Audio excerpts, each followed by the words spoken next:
Zdravím vás, dámy a páni. To je kanál Jeden pán, jeden boh. A vítam vás u nového videa s názvom Genesis po dlhej dobe. A dneska sa ale pozrieme krátko len na kapitolu 23 až 25, čiže vlastne to obdobie, kde Abraham obetuje Izáka. A niečo si treba povedať sprvu ohľadom obetovanie Izáka. Je to, že častokrát toto je ten príbeh, ktorý neveriacim a aj kresťanom robí problémy. Pretože ten príbeh začína tým, že Boh skúša Abraháma, či Abraham obetuje Bohu svojho vlastného prvorodeného syna. A toto je celkom problémová pasáž, ak sa nechápe správne. Pretože ono sa to môže zdať dosť nekresťanské, že Boh, ktorý má lásku k Abrahámovi a dal mu syna, tak teraz po ňom chce obetu.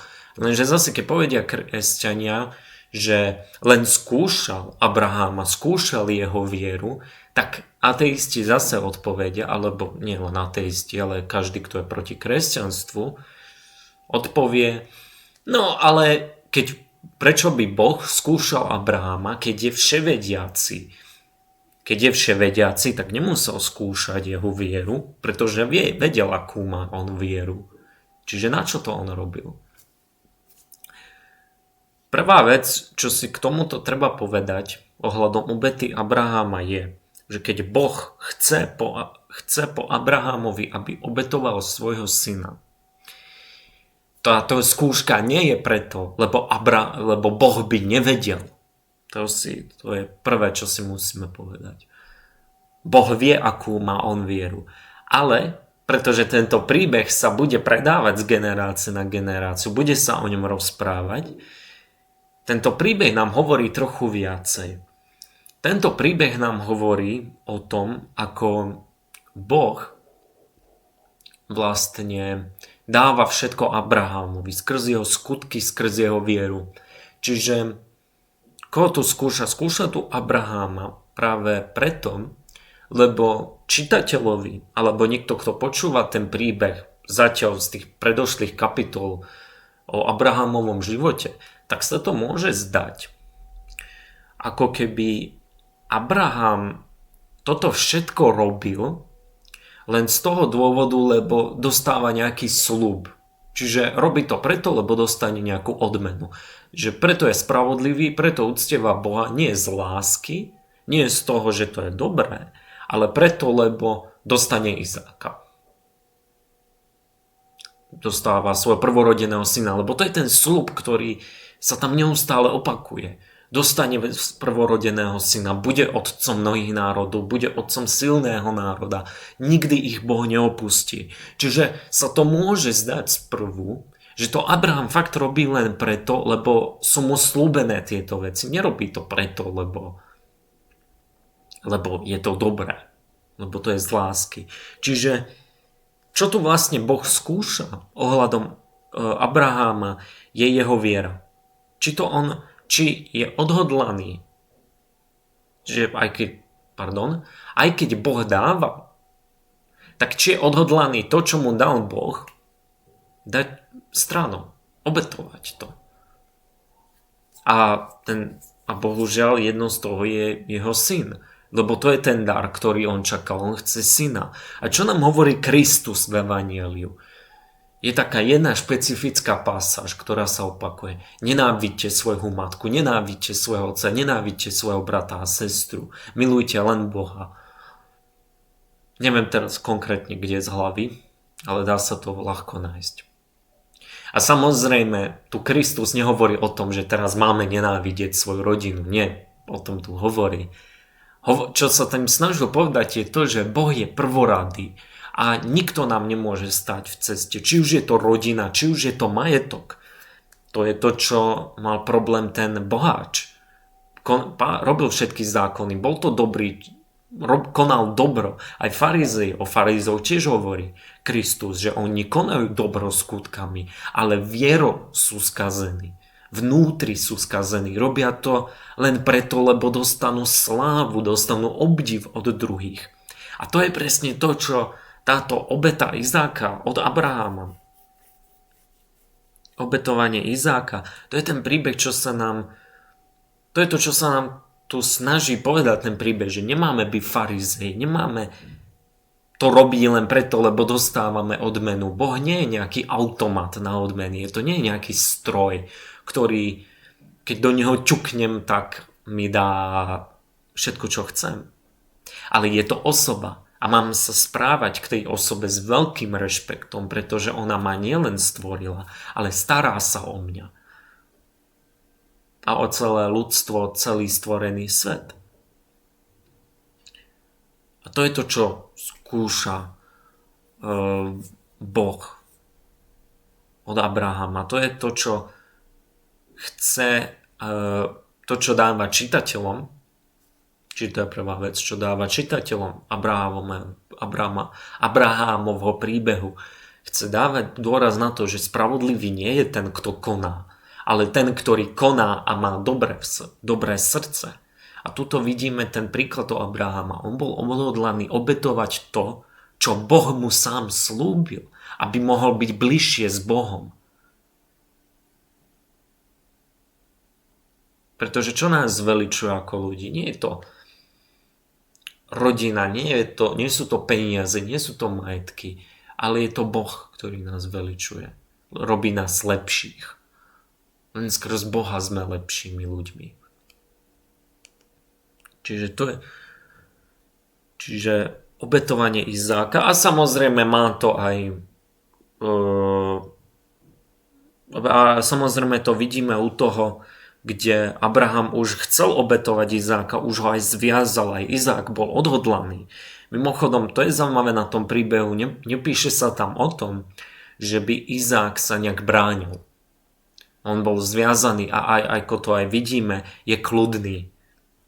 Izák je kľudný, pretože vie, že všetko bude v poriadku, pretože čo mu povedal Abraham predtým? Abraham hovorí, lebo je tam tá pasáž, kde sa ho Izák pýta, ak to nájdem. Izák povedal svojmu otcovi Abrahámovi, otec, ten povedal, čo chceš, syn môj? Izák sa spýtal, pozri, oheň a drevo je tu, no kde je baránok na spalovnú obetu? Abraham odvetil, syn môj, baránka na spalovnú obetu si obstará Boh. Čiže Izák, aj keď je zviazaný a už vie, ako čo ho čaká, no nevie, čo ho čaká, ale má tucha, čo ho čaká. On sa nadieja na to, čo mu povedal otec.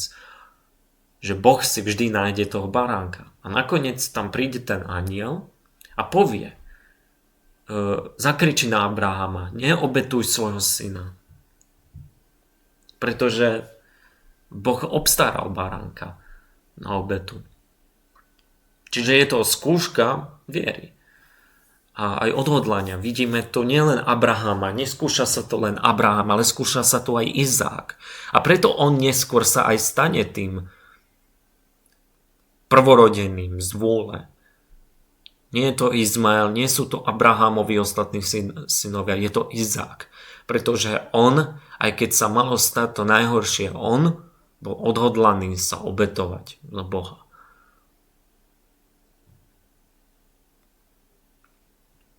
Čiže to, čo... A zase môžeme podotknúť, že ale dobre, ale prečo Boh chcel konkrétne ako ľudskú obetu? Prečo nechcel inú obetu? Môžeme sa spýtať. Prečo Boh, ktorý zakazuje ľudské obete, tak chcel od Abrahama obetu? Ako nemohol si aspoň to Abraham uvedomiť?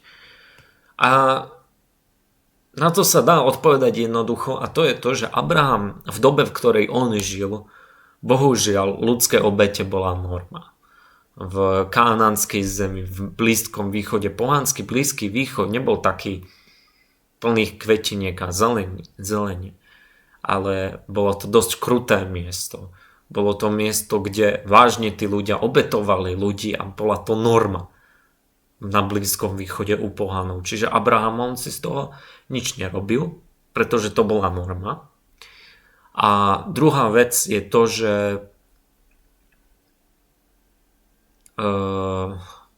ešte k tomu som chcel niečo povedať. Abraham sám nepoznal zákon. Zákon Mojžiša ešte nebol zjavený ľuďom, čiže Abraham, on podľa čo ide, tak je podľa svojho srdca.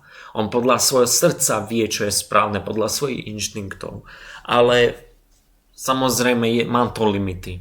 Pretože na jednu stranu je to čistejšie, že ten človek nepotrebuje zákon, idú podľa srdca, lebo to dobro máme v srdci. Ale na druhú stranu, keď vážne sú tu tieto otázky ľudskej obete, vojny, tak človek si potom nevie radi, pretože inštinktívne sa tam dostanú aj emócie, dostane sa tam rozum, každý deň môže dostať inú odpoveď na morálnu otázku.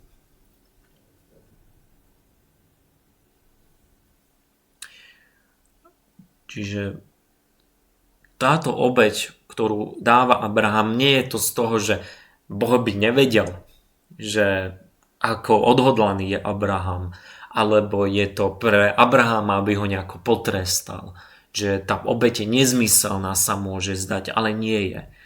Pretože je to aj typológia ku Kristovi a jeho ukrižovaniu.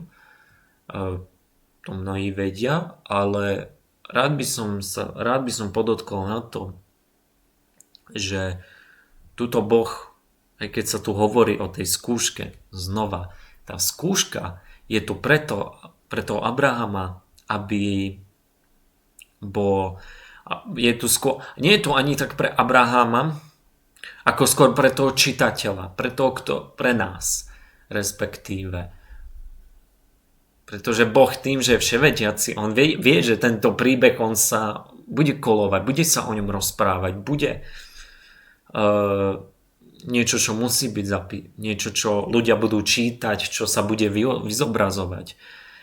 Čiže toto obetovanie je skôr pre nás, aby my sme si uvedomili, akú my vieru máme mať. Že to nemá byť len skutkami, nemá to byť len tým, že máme tú vieru len preto, lebo nám je niečo slúbené, ale máme ju mať preto, lebo milujeme Boha. Lebo chceme byť lepší, chceme byť bližšie k Bohu. A ďalšia vec, ktorú si tu treba povedať, je, keď sa tu zjaví ten anjel, je to Hospodinov anjel, a to tu prečítam priamo z textu. V tom z neba zavolal naňho Hospodinov anjel. Abraham, Abraham, on odpovedal, tu som.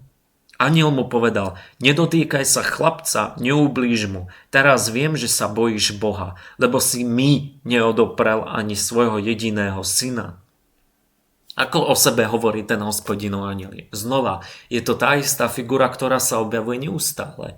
Hospodinov anjel, ak je to skutočne len anjel, nie je to Kristus, nie je to Boh, tak prečo o sebe hovorí, že neodoprel jemu obeť? Prečo ten anjel hovorí, neodoprel si mi obeť, ako mne obeť?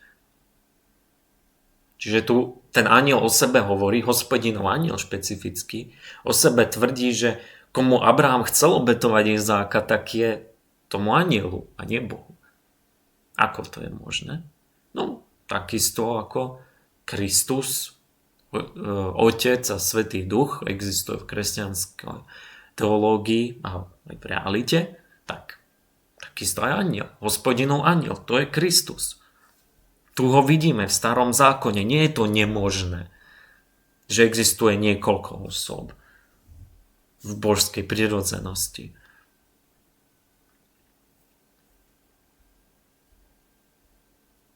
Čiže to by som tu rád zmienil, je to dosť dôležité. A ako ho odmeňuje? A znova, ako tým, že bol odhodlaný obetovať Izáka, aby mohol byť bližšie s Bohom, tak Boh ho znova odmeňuje, ale teraz už to nerobí, ten Boh už to nerobí z toho, že by Abraham žadonil ako minule. Abraham žiadal, aby mu dal sľub, aby mu čoskoro dával syna. Už mu to dáva proste preto, lebo si to zaslúžil.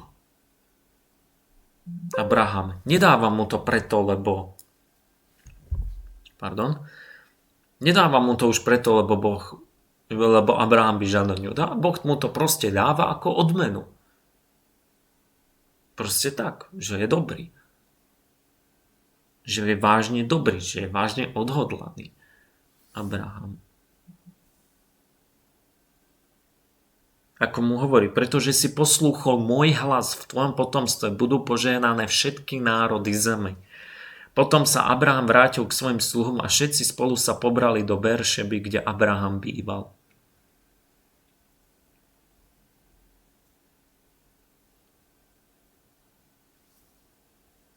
Čiže táto obeta Izáka, ona sa zvonka môže zdať, že je to nejaká krutosť Božia, čo chce od Abrahama, že Boh je krutý alebo nevediaci.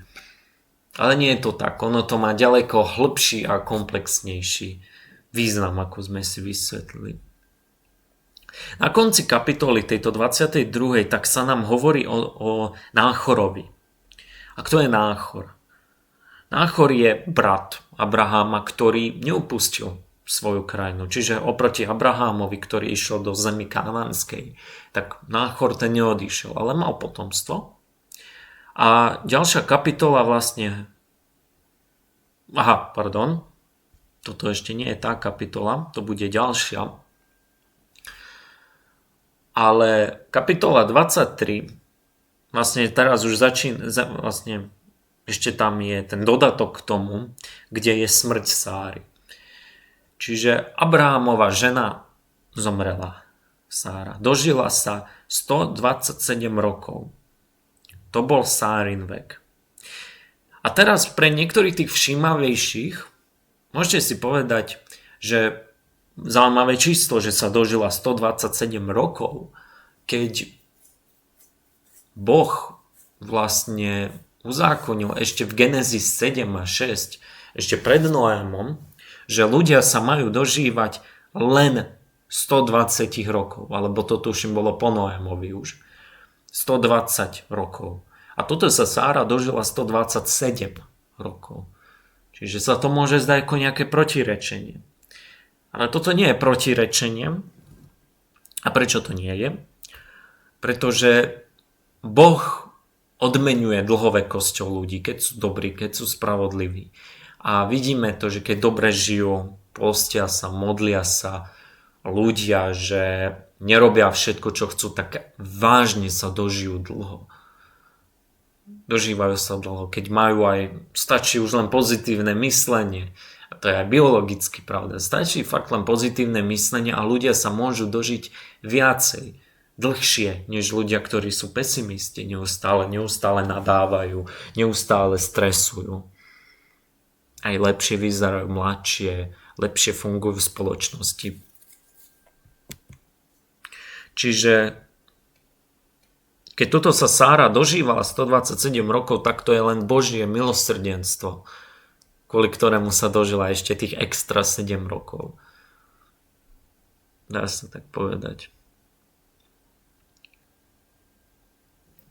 Čiže čo sa tu stáva? Hneď po tejto obete a vlastne radosti, že nemusel obetovať svojho syna a Boh mu dáva tento sľub, že jeho národy budú večné, že bude otcom mnohých národov, tak sa stala táto tragédia. Sára zomrela. Prečo Sára zomrela?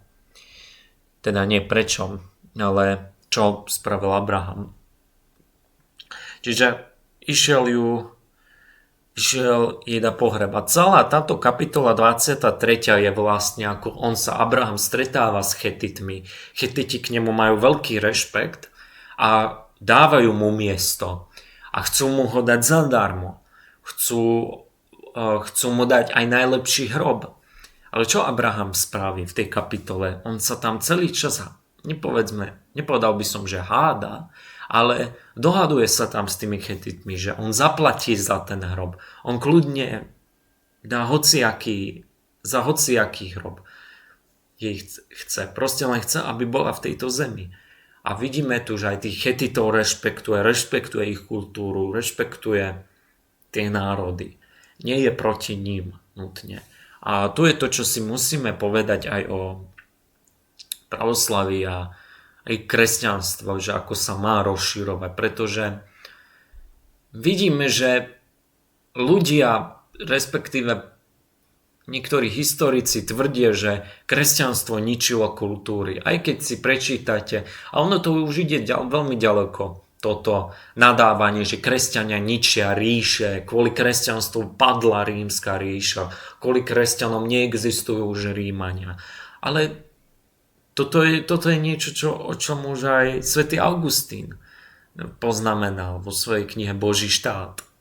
A hneď prvé kapitoly, kde Rímania obviňovali kresťanov, že kvôli ním bola zničená rímska ríša.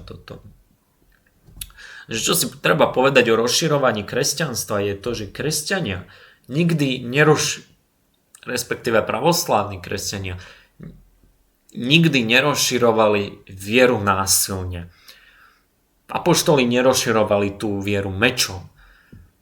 Pretože ako Kristus tvrdí, ten, ktorý mečom zabíja, bude aj zabitým. Ten, kto rieši problémy mečom, aj on skončí mečom.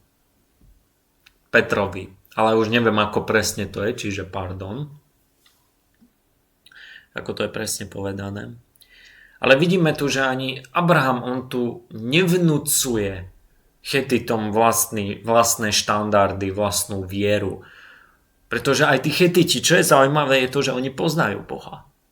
Poznajú Abrahámovho Boha. Či už ho chápu ako jediného Boha, alebo nie, to už asi nie. Ale Chetiti majú k nemu rešpekt, k Abrahámovi, kvôli jeho skutkom, kvôli jeho bohatstve. A aj Abraham má k ním. A kresťania sa takisto majú správať, takisto majú rozširovať tú vieru. Keď ruská cirkev pravoslávna išla do Aliašky, prvé, čo spravila, bolo, keď stretla tam indiánov, domorodcov na Aliaške, oni im neničili kultúru, neničili im spôsob života, cirkev konkrétne, ale snažili sa konvertovať tú kultúru, aby skrz tej kultúry vyšlo kresťanstvo. Preto aj doteraz na Aliaške, keby tam niekto z vás išiel, tak vidíte, že tí indiáni nie sú Rusi kultúrne. Ani ich cirkev, ich nápevy nie sú ruské, ale sú to ich vlastné, z ich vlastnej kultúry to vyšlo. Presne tak, ako aj keď Cyril a Metod prišiel. Oni neničili slovanskú kultúru a nezmenili ju na rímsku, alebo grécku, alebo na židovskú.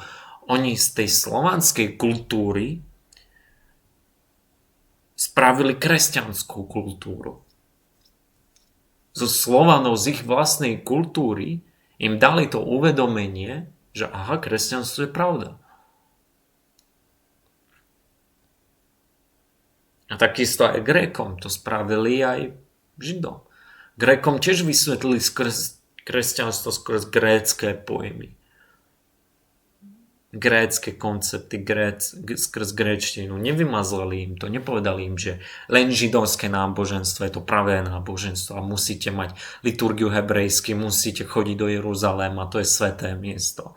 Ako napríklad Arabi to robili, ktorí ničili tie kultúry a robili tie kultúry arabskými. A ich náboženstvo je arabské. Kresťanstvo nie je také, nie je to grécke, nie je to rímske, nie je to židovské, je to mnohoetnické náboženstvo, ktorá je zjednotená skrz jednu vieru. Ale pointa tohto príbehu ani nie je to. Pointa príbehu je to, že znova tu vidíme ten charakter Abraháma, že aj keď sú to pohania a majú iné zvyklosti, pretože im dáva rešpekt, Chetiti mu dávajú rešpekt a dovolili mu dať ten hrob, tak vidíme, že aj Abraham robí to isté, odmeňuje ich. A Boh takisto odmeňuje neveriacich, aj pohanov, aj buddhistov, všetkých možných ľudí. Tí, ktorí sa zaujímajú o kresťanstvo, dostanú to kresťanstvo. Príjme ich Boh za svoje deti. Takisto ako Kristus prijal tú pohanskú ženu, ktorá ho prosila o pomoc. Najprv nie, ale potom áno. Alebo v prípade Noéma, kde zobral na loď aj nečisté zvieratá, pretože tiež dostali milosrdenstvo od Boha. Alebo prorok Jonáš v Asýrii. Asýrčania, aj keď boli pohania, dostali to milosrdenstvo, pretože Boh určuje, kto je prvorodený. Boh určuje, kto bude v jeho cirkvi, nie ľudia.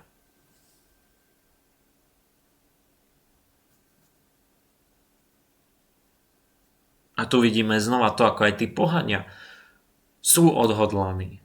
A nekonvertujeme ich skrz meč, nekonvertujeme ich skrz nejaké argumenty, ale konvertujeme v prvom rade skrz naše skutky. Ak chceme niekoho presvedčiť, že kresťanstvo je pravda, musíme sa správať ako kresťania. A oni to v nás neskôr uvidia. Že dobre, podľa toho, ako sa my správame, či chcú alebo nechcú byť kresťania.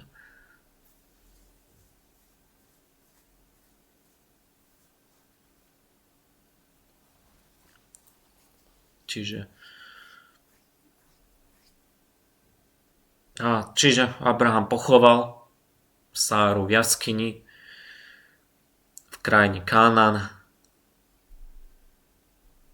a dostal tam pozemok, aby tam mal rodinnú hrobku. A je to aj ďalšie proroctvo k tomu, že tá kánánska zem neskôr bude jeho ľudí, že bude skutočne židovská. Bude patriť Izraelu neskôr. No a teraz, o čom som chcel vlastne rozprávať, Genesis 24 je vlastne ten Abrahamov brat, ktorý neopustil svoju krajinu ako Abraham. A čo sa rieši v kapitole 24 je to, že Abraham hľadá ženu pre Izáka. A Abraham má veľmi špecifickú podmienku. Nechce, aby to bola žena z Kánanu, ale chce, aby to bol niekto z jeho rodnej krajiny. Prečo tam mám to konkrétne je, musíme si aj to povedať. Prečo Abraham nechce Kánanitku? Prečo chce niekoho z jeho rodiny? A nakoniec si Izák vezme Rebeku a Rebeka patrí k jeho rodine. Bola by to jeho sesternica. Neviem, či z prvého, alebo tuším ešte z druhého kolena dokonca. Myslím, že ani to nie. Neviem. Ale je to hlavne Izák a Rebeka, oni majú spoločnú rodinu. Majú spoločného deda. Deda a babičku. Ale prečo konkrétne to hľadá Abraham, že špecificky aj z jeho rodnej zeme, je práve preto, lebo židovský zákon, aj to sa neskôr sa tam objavuje aj u Mojžiša, je preto, lebo Židia sa nesmeli ženiť s pohankami. A prečo sa s nimi nesmeli ženiť?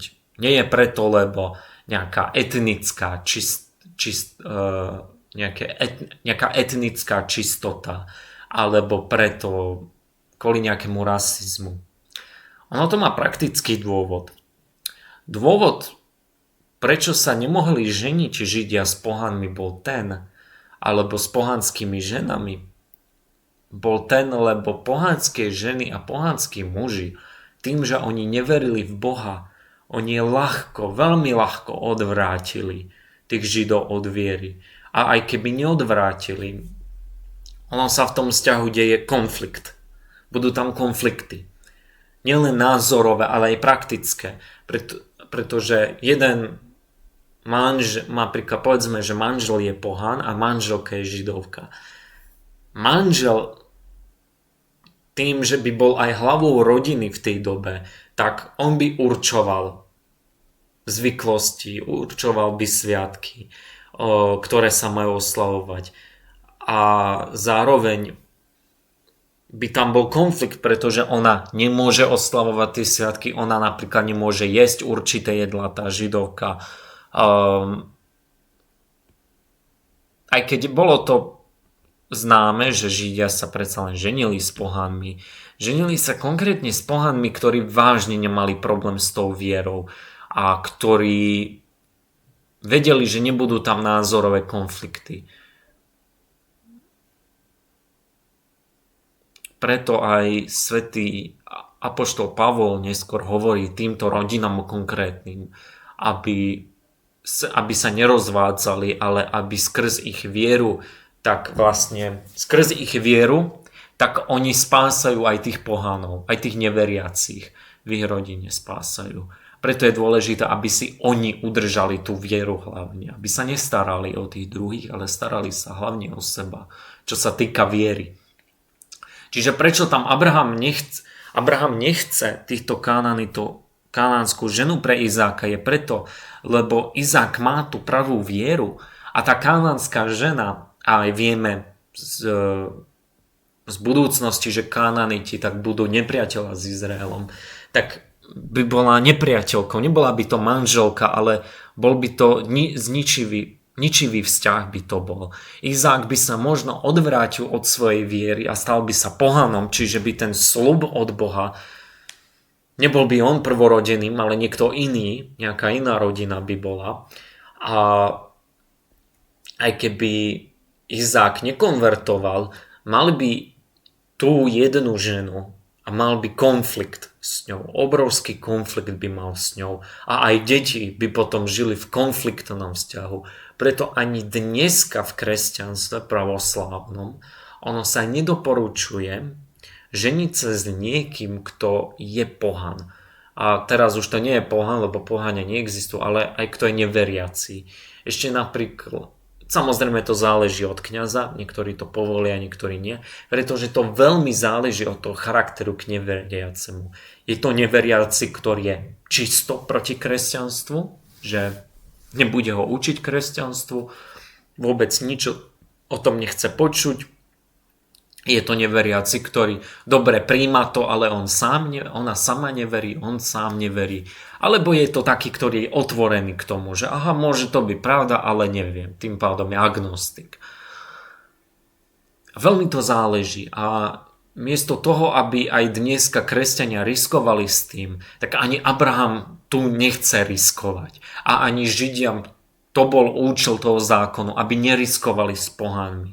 Pretože oni vážne dokážu, ak niekoho vážne milujete, tak budete sa aj meniť podľa neho, aj kvôli nemu. A budete mať aj iné myšlienky. A vždy to najprv začne takými malými vecmi. Najprv to začne tým, že si povedia, že dobre, možno ináč by sa mal interpretovať tento zákon.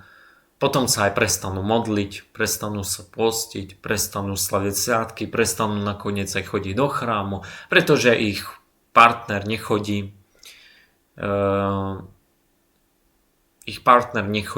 A vznikne z toho vlastne, to manželstvo potom neprináša spásu, akú by malo, ale prináša to konflikt, prináša to väčšie rozdelenie medzi Bohom a tým konkrétnym veriacím.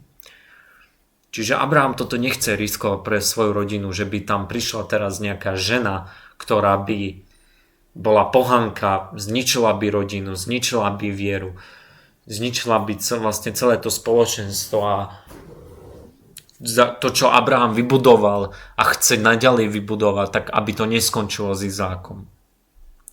A tak on posiela Abraham svojho sluhu, ktorý vlastne hľadá túto ženu a konkrétne ako ten sluha nájde, čiže on sa dostane do tej rodnej krajiny Abraháma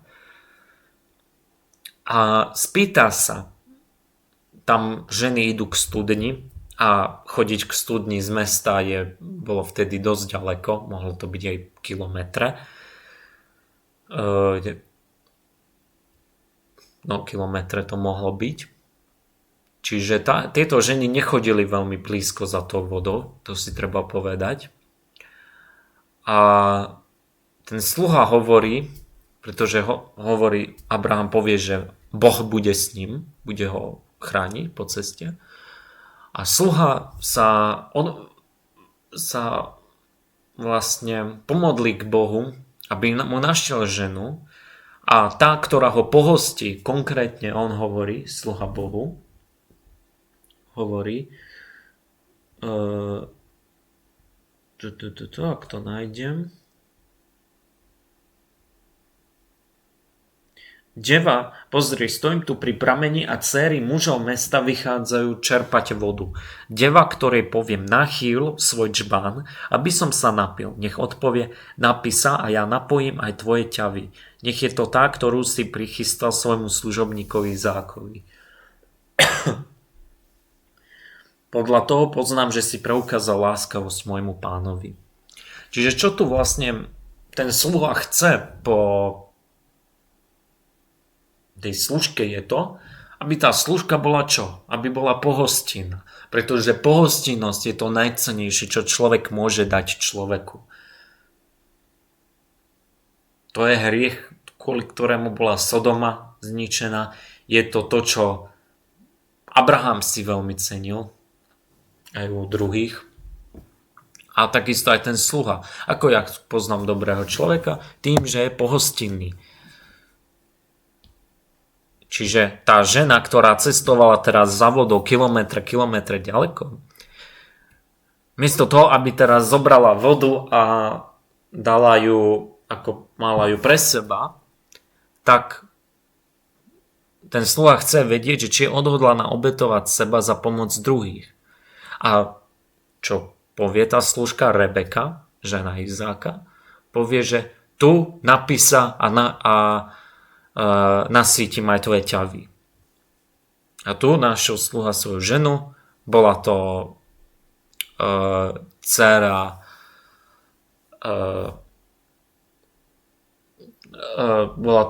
toho brata Abrahama a tak ju ako sluha ju zobral so sebou a oženili sa Izáka a Rebeka. Čiže k tomu treba dodať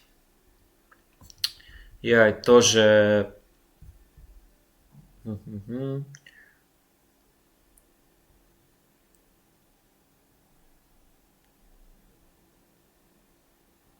asi už k tomu veľmi nič netreba dodať.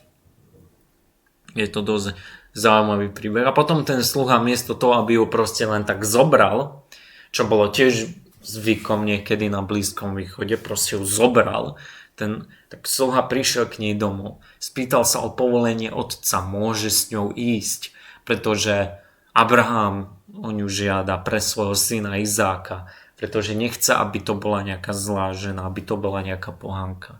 A brat Abrahama súhlasí, aj on verí v Boha, evidentne. A Izák sa s ňou ožení. A tým by sme aj pre dnešok aj skončili, pretože ďalšia kapitola vlastne hovorí o smrti Abrahama. A ešte len to spomenieme, smrť Abrahama. Tak on sa síce dožil 175 rokov a mal druhú ženu po Sáre, skrz tú druhú ženu tak porodil aj iných synov, iné deti. Ale čo hovorí? Abraham dal všetok svoj majetok Izákovi, ale synom svojich vedľajších žien, ktoré mal dary a ešte za svojho života ich poslal do východnej krajiny, preč od svojho syna Izáka. Prečo tých synov posiela preč, ďaleko od Izáka, aby neboli s ním? Ak im dáva majetok, ale nie všetok. Dáva im požehnanie, respektíve dáva im požehnanie a ešte zo svojho života ich poslal do východnej krajiny. Čiže aby rozmnožil národy, keďže bude otcom mnohých národov. Ale kto je ten prvorodený? Kto je ten slúbený? Je to Izák. A kto je Izák konkrétne? Prečo si jeho vyberá? Pretože on nie je síce prvorodený. Prvorodený je Izmael. A tým, že Abraham sa oženil druhýkrát, tak Izák už nebol povedzme ako v pravomoci, že mohol to proste dať svojim iným deťom, mladším. Ale on to dáva furt Izákovi. Prečo to dáva v Izákovi? On je ten slúbený syn. A tu vidíme, že Boh si vyberá ľudí, ktorí budú jeho služobníci. Nie sú to z krvi, nie sú to ako Židia veria, že tým, že sú od Abrahama, tak sú automaticky spasení. Alebo majú nejaké predlohy k spáse. Nemajú. Boh si vyberá ľudí, ktorí mu budú veriaci. A toto bude námet k ďalšiemu videu, ktoré práve bude o Jakubovi a Ezauovi. Čiže ďakujem vám za pozornosť, dúfam, že sa vám toto video páčilo po dlhej dobe. Dajte like, dajte odber, zdieľajte toto video, veľmi nám s tým pomôžete a s Bohom.